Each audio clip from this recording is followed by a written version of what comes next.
आप सभी कक्षा 8 के विद्यार्थियों का स्वागत है हमारे चैनल एजुकेशन अड्डा बाय मी में।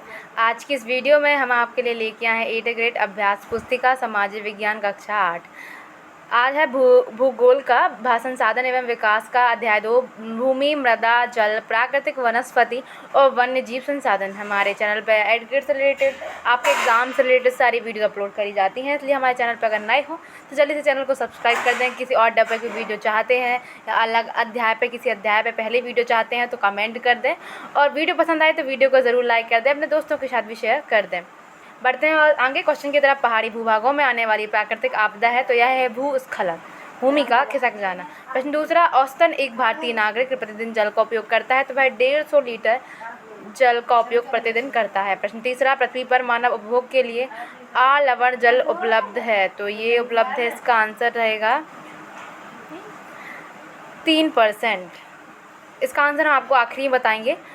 तो फिर है, भूमि का उपयोग किन किन कार्यों के लिए किया जाता है, लिखिए। तो भूमि का उपयोग विभिन्न कार्यों के लिए किया जाता है, जैसे कृषि, वानिकी, खनन, सड़कों और उद्योगों की स्थापना इत्यादि। पृथ्वी पर मानव, अच्छा ये है, तो ये इसका आंसर है। पृथ्वी पर मानव उपभोग के लिए लवण जल उपलब्ध है तो यह है 3%, तो हमने पहले ही बताया था 3% इसका आंसर है। प्रश्न 4 फिर से वही एक स्लाइड और जुड़ गई है। तो भूमि का उपयोग किन किन कार्यों के लिए किया जाता है, तो भूमि का उपयोग विभिन्न कार्यों के लिए किया जाता है, जैसे कृषि, वानिकी, खनन, सड़कों और उद्योगों की स्थापना इत्यादि। भूस्खलन को रोकने के लिए प्रविधियाँ लिखिए। तो भूस्खलन को रोकने के लिए प्रविधियाँ निम्नलिखित हैं। भूस्खलन को रोकने का सबसे प्रभावी तरीका वनस्पति आवरण में वृद्धि है। भूमि को खिसकने से बचाने के लिए प्रतिधारी दीवार का निर्माण करना चाहिए। तीसरा, भूस्खलन प्रभावित क्षेत्रों का मानचित्र बनाकर इसमें प्रभावित होने वाले स्थानों को इंगित करना चाहिए। छठवां है, मृदा संरक्षण के कोई 4 उपाय बताना है यहाँ पे। तो 4 उपाय निम्नलिखित हैं। पहला, मल्च बनाकर मृदा संरक्षण किया जा सकता है। दूसरा, वेदिका फार्म द्वारा मृदा अपवर्तन कम किया जा सकता है। तीसरा, रक्षक मेखलाएं बनाकर मृदा आवरण को बनाया जा सकता है। चौथा, चट्टान बांधकर मृदा संरक्षण किया जा सकता है। प्रश्न 7वां, धरातल पर जल कितने रूपों में पाया जाता है, तो धरातल पर जल महासागरों में भौम जल, नदियों झीलों में पृष्ठीय जल के रूप में पाया जाता है तथा वायुमंडल में जल वाष्प के रूप में पाया जाता है। प्रश्न 8, विश्व के कौन कौन से प्रदेश जल की कमी की समस्या का सामना कर रहे हैं, तो विश्व में कई प्रदेशों में जल की कमी है। अधिकांश अफ्रीका, पश्चिम एशिया, दक्षिणी एशिया, पश्चिम संयुक्त राज्य अमेरिका के भाग, दक्षिण अमेरिका के भाग और संपूर्ण ऑस्ट्रेलिया लवणी जल की आपूर्ति का सामना कर रहे हैं। प्रश्न 9वां, वनों से होने वाले लाभ लिखिए। तो वनों से हमें बहुत लाभ होते हैं। वनों से इमारती लकड़ी, कागज, गोंद तथा रबर प्राप्त होती है। वन प्राणियों को आश्रय और ऑक्सीजन देने प्रदान करते हैं।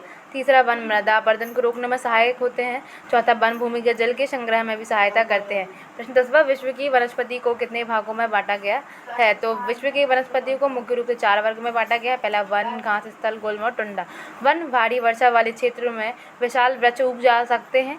वन प्रचुर जल आपूर्ति वाले क्षेत्र में ही पाए जाते हैं। दूसरा, घास स्थल, सामान्य वर्षा वाले क्षेत्रों में छोटे आकार वाले वृक्ष और घास उगती है। तीसरा, गुल्म, कम वर्षा वाले शुष्क प्रदेशों में कंटीली झाड़ियाँ एवं गुल्म उगते हैं। चौथा, टुंडा, सिर्फ ध्रुवीय प्रदेशों में टुंडा वनस्पति में मॉन्स और लाइकेन सम्मिलित हैं। प्रश्न 11वां, पारितंत्र के संतुलन को बनाए रखने में जीव जंतु किस प्रकार उपयोगी है, तो पारितंत्र के संतुलन को बनाए रखने में कीट अपघटक के रूप में तो गृदमृत जीवी जंतुओं को खाने के कारण एक अपमार्जक के रूप में कार्य करते हैं। इसलिए प्राणी चाहे बड़े हो अथवा छोटे, सभी पारितंत्र के संतुलन को बनाए रखने के लिए अनिवार्य। सभी हमारे जो पारितंत्र का है, हमारे पर्यावरण का, हमारी जैव विविधता का, और क्या बोलते हैं उसको, खाद्य श्रृंखला का, सभी जो है वो हमारी खाद्य श्रृंखला का हिस्सा है। अगर इनमें से एक भी जो इंसान है या एक भी कोई जीव है वो गायब हो जाता है तो हमारा जो है वो व्यवस्था डगमगा जाएगी। प्रश्न 12, राष्ट्रीय उद्यान में वन्य जीव अभयारण्य में अंतर लिखिए। तो राष्ट्रीय उद्यान में वन्य जीव अभयारण्य में निम्नलिखित अंतर है। पहला, राष्ट्रीय उद्यान में मानव गतिविधियों की अनुमति नहीं होती है, मतलब वहाँ पर मानव जाके कुछ भी, जैसे चारा नहीं उखाड़ सकता है, वहाँ पर गाय भैंसों को नहीं चरा सकता है। जबकि अन्य जीव अभयारण्य में मानव गतिविधि को अनुमति दी जा सकती है, वहाँ पर जाके वो अपने पशुओं को चरा सकते हैं। दूसरा, राष्ट्रीय खाद्य उद्यान की सीमाएं निश्चित और परिभाषित होती हैं, जबकि वन्य जीव अभयारण्य की सीमाएं निश्चित नहीं होती। उद्यान की सीमाएं निश्चित होती, मतलब इतने एरिया में ये उद्यान है तो वहाँ पे ये उनका निश्चित है, जबकि वन्य जीव अभयारण्य की सीमाएं निश्चित नहीं होती हैं। तीसरा, राष्ट्रीय उद्यान ज़्यादा सुरक्षित होता है, जबकि वन्य जीव अभयारण्य राष्ट्रीय उद्यान की तुलना में अधिक सुरक्षित नहीं होता है। क्यों? क्योंकि वहाँ पे जो मानव की गतिविधियाँ वो अनुमति नहीं होती है वहाँ पे, जबकि यहाँ पे अनुमति होती है मानव गतिविधियों की, तो वो उन्हें नुकसान पहुँचा सकते हैं।